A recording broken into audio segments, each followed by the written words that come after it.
Selamat datang di kisah penuh intrik dan strategi politik. Cerita ini mengungkap hubungan Prabowo Subianto dengan keluarga Cendana, dari aliansi, perjuangan menuju puncak kekuasaan, hingga dinamika yang menentukan masa depan Indonesia. Akankah Prabowo mampu membuktikan dirinya sebagai pemimpin mandiri, atau justru terjebak dalam bayang-bayang masa lalu? Jangan lupa like dan subscribe untuk terus mengikuti kisah seru ini. Selamat menyaksikan. Pagi itu, suasana di kediaman Prabowo Subianto di Jalan Kertanegara tampak lebih ramai dari biasanya. Beberapa mobil mewah berderet di halaman, menandakan kedatangan tamu-tamu penting. Prabowo, yang kini menjabat sebagai Presiden Republik Indonesia, mengadakan pertemuan tertutup dengan keluarga Cendana. Meskipun hubungan mereka sempat merenggang pasca perceraiannya dengan Titik Soeharto pada tahun 1998, pertemuan ini menunjukkan adanya upaya rekonsiliasi. Di ruang tamu yang megah, Prabowo duduk berdampingan dengan Titik. Keduanya tampak berbincang akrab, mengingat masa-masa lalu yang pernah mereka lalui bersama. Anak mereka, Didit Hedi Prasetyo, juga hadir dalam pertemuan tersebut. Sebagai desainer internasional, Didit jarang berada di Indonesia, namun kali ini ia menyempatkan diri untuk berkumpul dengan keluarga besarnya. Tommy Soeharto, adik Titik, turut hadir dan memberikan sambutan hangat kepada Prabowo. Ia menegaskan bahwa meskipun hubungan pernikahan antara Prabowo dan Titik telah berakhir, Prabowo tetap dianggap sebagai bagian dari keluarga Cendana. Hal ini ditunjukkan dengan masih terpajangnya foto-foto Prabowo di kediaman keluarga tersebut. Percakapan berlanjut dengan membahas berbagai topik, mulai dari kenangan masa lalu hingga rencana masa depan. Mereka juga mendiskusikan berbagai isu nasional, mengingat peran penting masing-masing dalam kancah politik dan ekonomi Indonesia. Pertemuan ini menjadi momen refleksi bagi mereka untuk melihat sejauh mana perjalanan yang telah dilalui dan tantangan yang akan dihadapi ke depan. Di tengah perbincangan, Titik mengungkapkan harapannya agar hubungan keluarga tetap harmonis dan solid. Ia menekankan pentingnya menjaga komunikasi dan saling mendukung, terutama dalam menghadapi dinamika politik yang kerap berubah. Prabowo mengangguk setuju, menambahkan bahwa persatuan keluarga adalah fondasi utama dalam mencapai tujuan bersama. Didit, yang selama ini lebih banyak berkarir di luar negeri, merasa terharu melihat keakraban yang terjalin.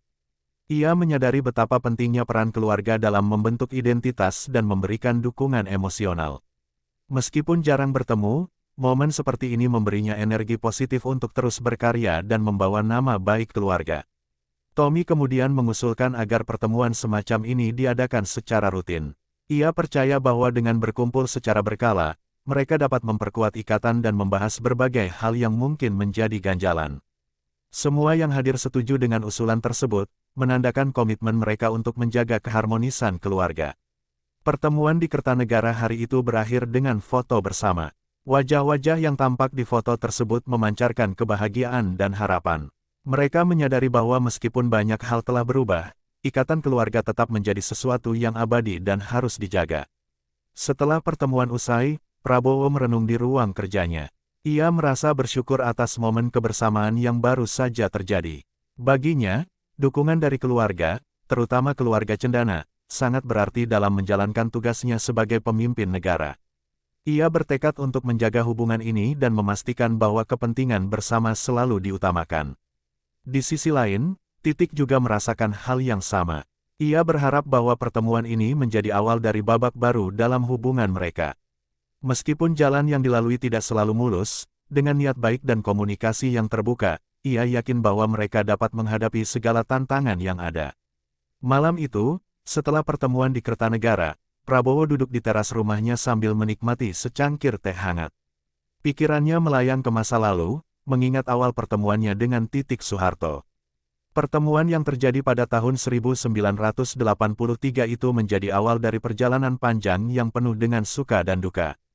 Prabowo teringat saat pertama kali diperkenalkan kepada keluarga Cendana. Sebagai seorang perwira militer muda, ia merasa gugup namun bersemangat. Keluarga Soeharto, dengan segala pengaruh dan kekuasaannya, menjadi bagian penting dalam hidupnya setelah pernikahan tersebut. Ia belajar banyak tentang politik dan dinamika kekuasaan dari keluarga ini. Pernikahannya dengan Titik dikaruniai seorang putra, Didit Hedi Prasetyo. Meskipun kesibukan sebagai prajurit dan kemudian politisi menyita banyak waktunya, Prabowo selalu berusaha menjadi ayah yang baik bagi Didit.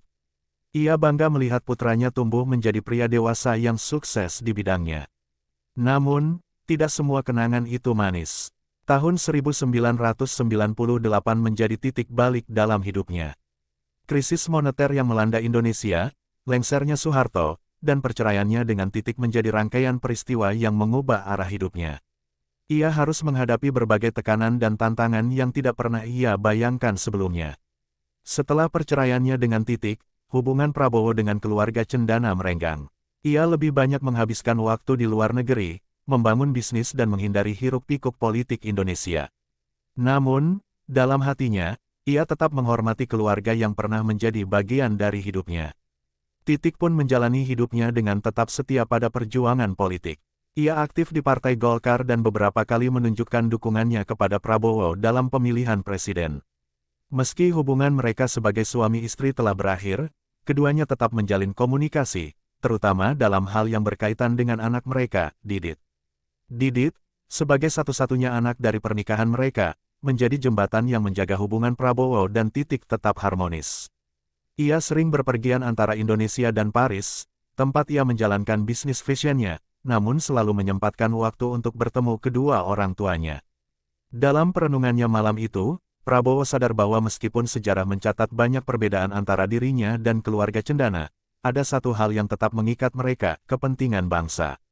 Ia melihat bagaimana Titik dan keluarganya tetap aktif dalam dunia politik, memperjuangkan nilai-nilai yang pernah diajarkan oleh Soeharto. Hubungan Prabowo dengan Tommy Soeharto juga menjadi sorotan. Tommy, yang dikenal sebagai figur kontroversial dalam politik dan bisnis, memiliki dinamika tersendiri dengan Prabowo. Keduanya pernah berada di pihak yang sama, namun juga pernah bersinggungan dalam beberapa hal, terutama dalam politik nasional. Malam semakin larut, dan Prabowo menutup matanya sejenak. Ia tersenyum mengingat bagaimana hidup membawanya kembali ke titik ini, duduk di teras rumahnya, mengingat masa lalu yang penuh liku. Namun ia tahu, masa depan masih panjang, dan hubungan dengan keluarga Cendana masih akan terus berkembang dengan cara yang tak terduga. Keesokan harinya, Prabowo menerima pesan dari Titik yang mengajaknya bertemu untuk berbicara lebih lanjut. Titik merasa bahwa sudah saatnya mereka berdiskusi secara mendalam tentang bagaimana keluarga Cendana dan Prabowo bisa berkolaborasi dalam dinamika politik yang sedang berkembang. Pertemuan berlangsung di sebuah restoran mewah di Jakarta. Titik datang lebih dulu, duduk dengan anggun sambil menunggu kedatangan Prabowo. Saat Prabowo tiba, keduanya saling tersenyum hangat, menunjukkan bahwa hubungan mereka, meskipun bukan lagi suami istri, tetap penuh rasa hormat. Pembicaraan dimulai dengan santai, membahas kehidupan masing-masing. Namun, tak lama kemudian, Titik mengutarakan maksudnya. Bang, menurutku kita perlu lebih sering bekerja sama. Kita punya visi yang sama untuk negara ini, ujarnya serius.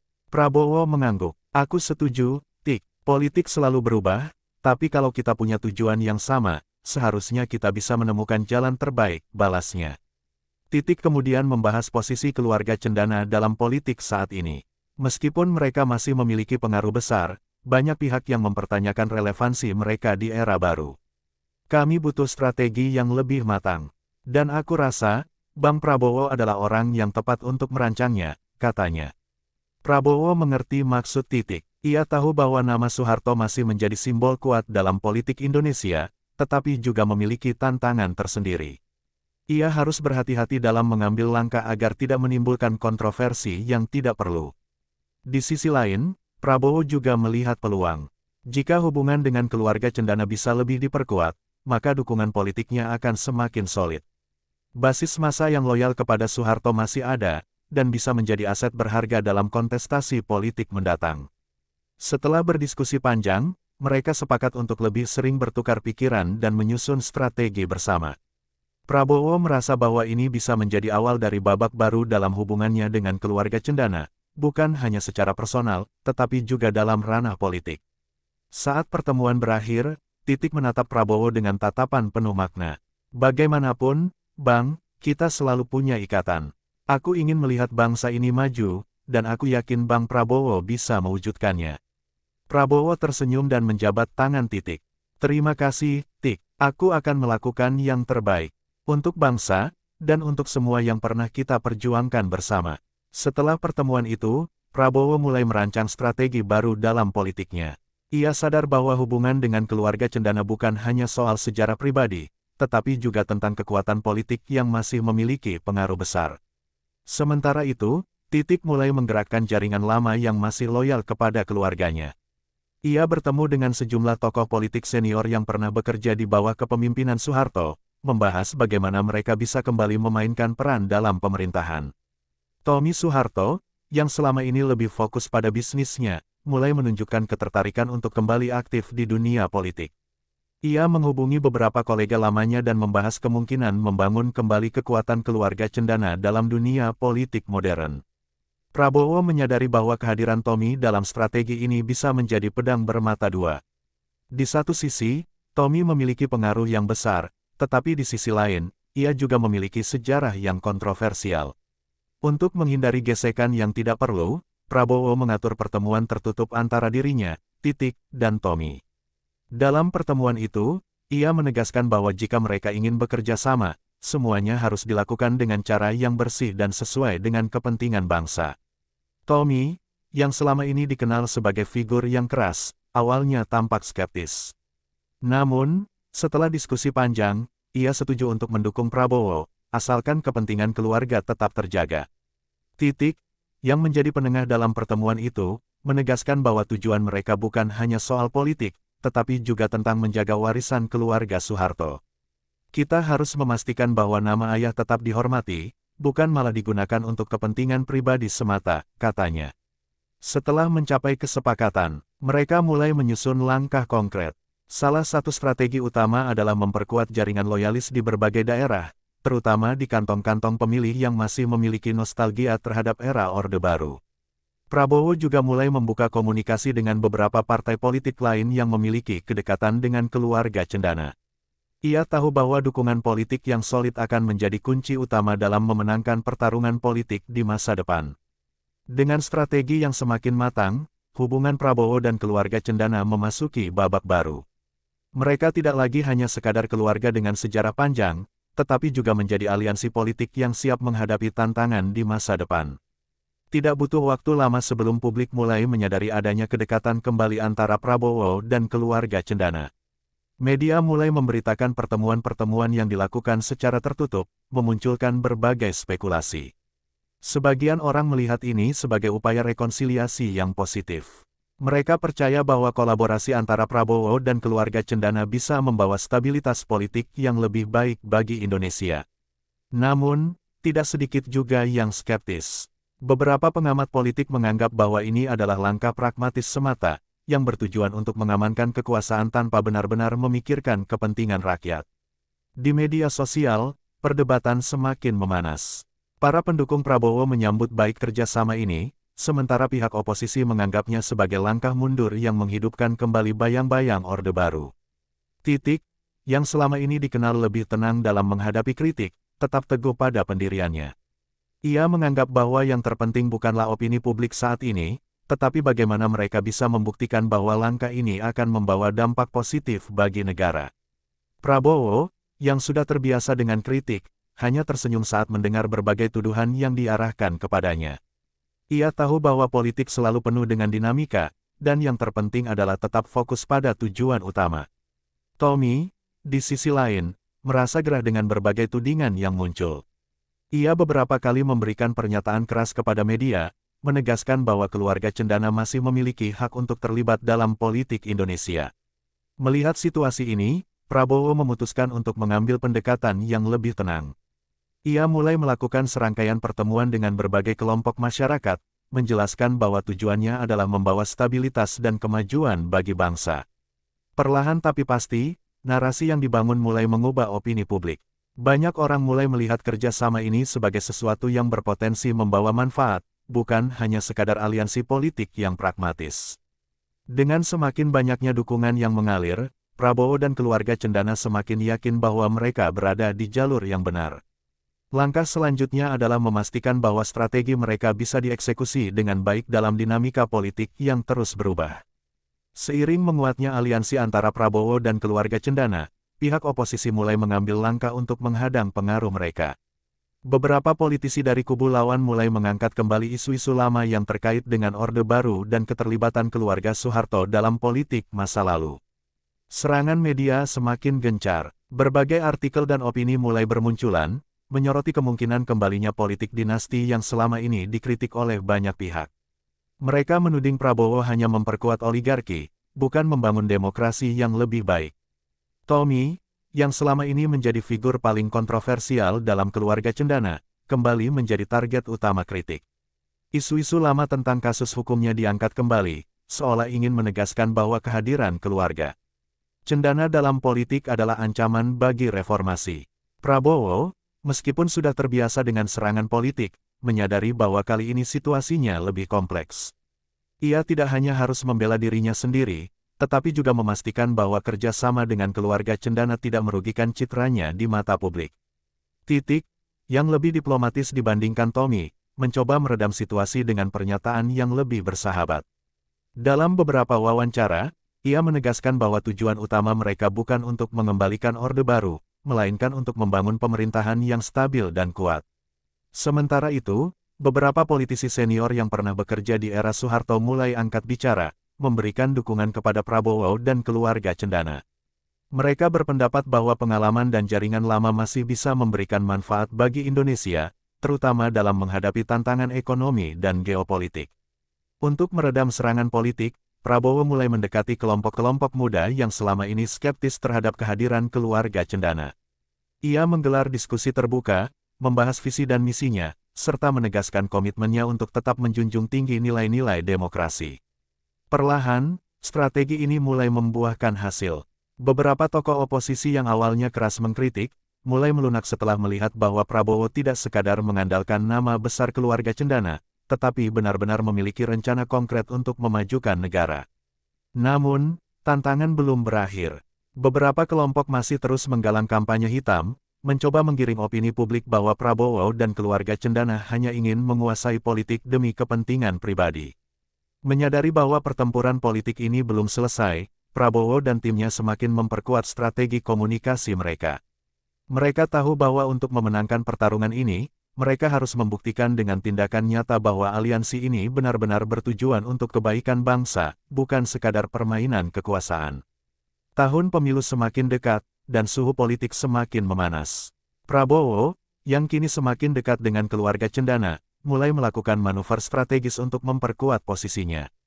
Salah satu langkah terbesarnya adalah mendekati partai-partai politik yang memiliki basis pendukung kuat. Dengan dukungan dari Titik dan jaringan keluarga Soeharto, ia berhasil membangun koalisi yang lebih solid. Di sisi lain, kubu oposisi tidak tinggal diam. Mereka mulai mengusung narasi baru bahwa Prabowo adalah simbol masa lalu yang ingin kembali menguasai negara, sebuah tuduhan yang cukup efektif dalam menarik simpati generasi muda.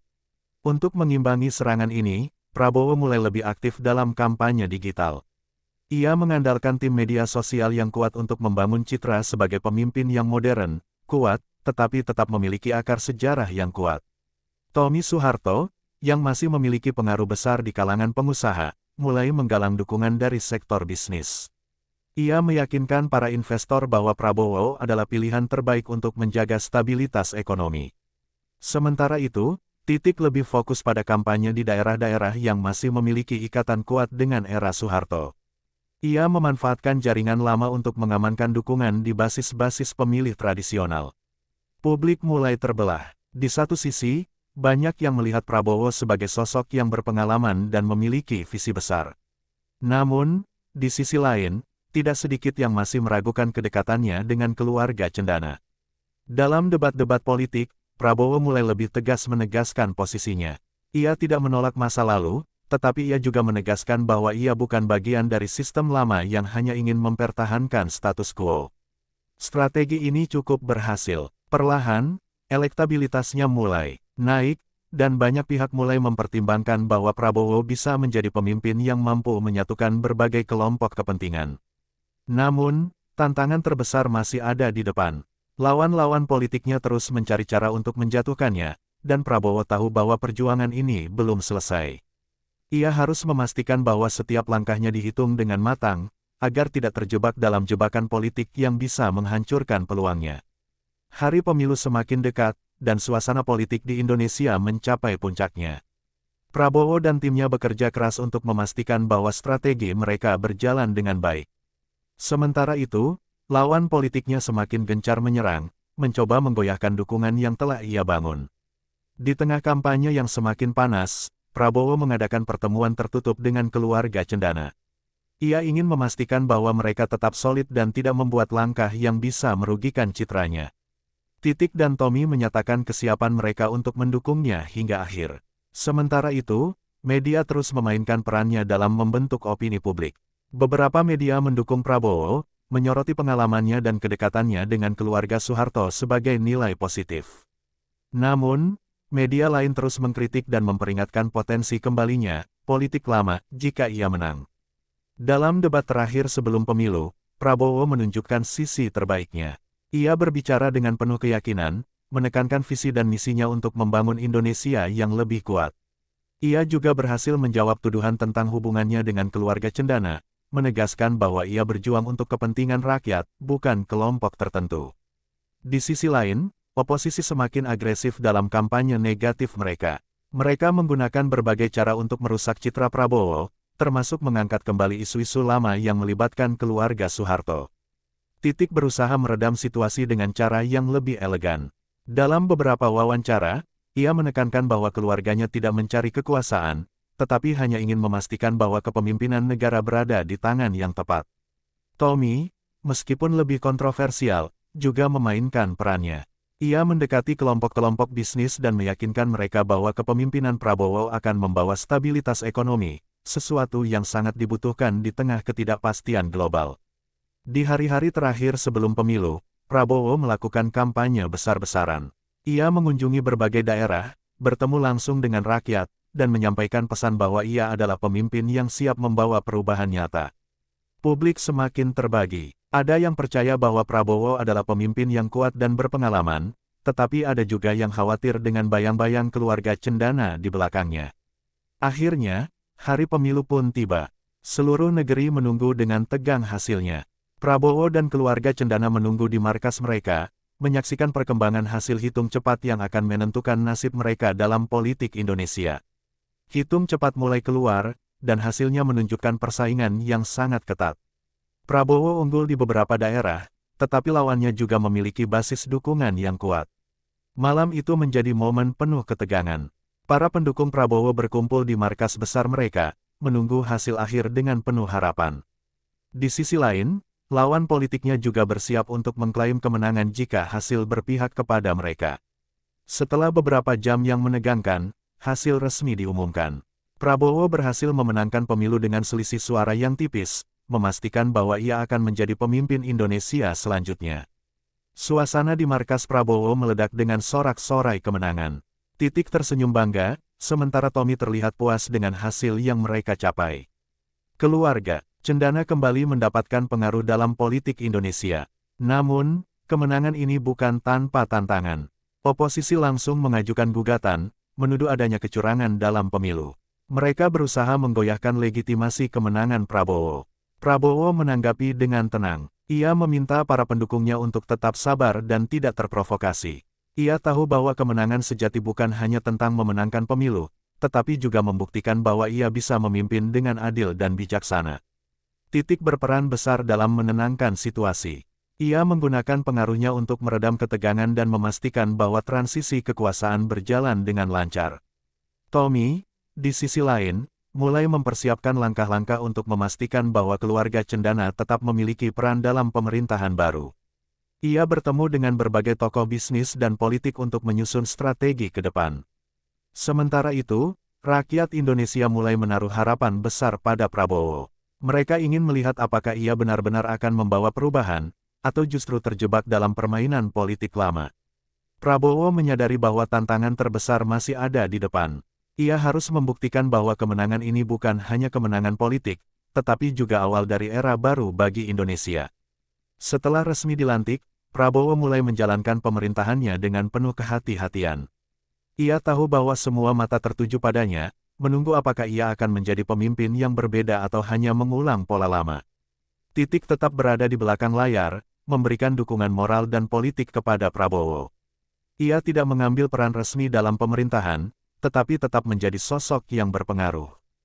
Tommy, di sisi lain, lebih aktif dalam dunia bisnis dan lobi politik. Meskipun tidak secara langsung terlibat dalam pemerintahan, ia memiliki jaringan luas yang memungkinkannya tetap memainkan peran strategis. Prabowo menghadapi tantangan besar dalam menyeimbangkan kepentingan berbagai pihak. Ia harus menjaga hubungan baik dengan keluarga Cendana, tetapi juga membuktikan bahwa pemerintahannya bukan sekadar perpanjangan dari masa lalu. Sementara itu, lawan-lawan politiknya terus mengawasi setiap langkahnya. Mereka mencari celah untuk melemahkan pemerintahannya dan membuktikan bahwa Prabowo tidak bisa membawa perubahan yang dijanjikan. Namun, Prabowo tetap berfokus pada visi jangka panjangnya. Ia mulai mengimplementasikan kebijakan-kebijakan yang berorientasi pada pembangunan nasional, memastikan bahwa rakyat merasakan manfaat dari kepemimpinannya. Hubungan antara Prabowo dan keluarga Cendana tetap terjaga, meskipun ada beberapa perbedaan dalam strategi politik. Mereka memahami bahwa mereka memiliki kepentingan bersama dalam menjaga stabilitas pemerintahan. Publik terus mengamati apakah Prabowo akan tetap memegang prinsipnya atau justru terpengaruh oleh kepentingan keluarga Cendana. Keputusan-keputusan besar yang ia buat akan menentukan bagaimana sejarah mencatat perannya. Seiring berjalannya waktu, Prabowo mulai menciptakan identitasnya sendiri sebagai pemimpin. Ia berusaha menunjukkan bahwa meskipun ia memiliki hubungan dengan masa lalu, ia adalah sosok yang independen dan berkomitmen pada masa depan Indonesia. Di akhir masa pemerintahannya, sejarah akan menilai apakah aliansi antara Prabowo dan keluarga Cendana adalah awal dari kebangkitan politik lama, atau justru sebuah langkah cerdas untuk membangun Indonesia yang lebih kuat dan stabil.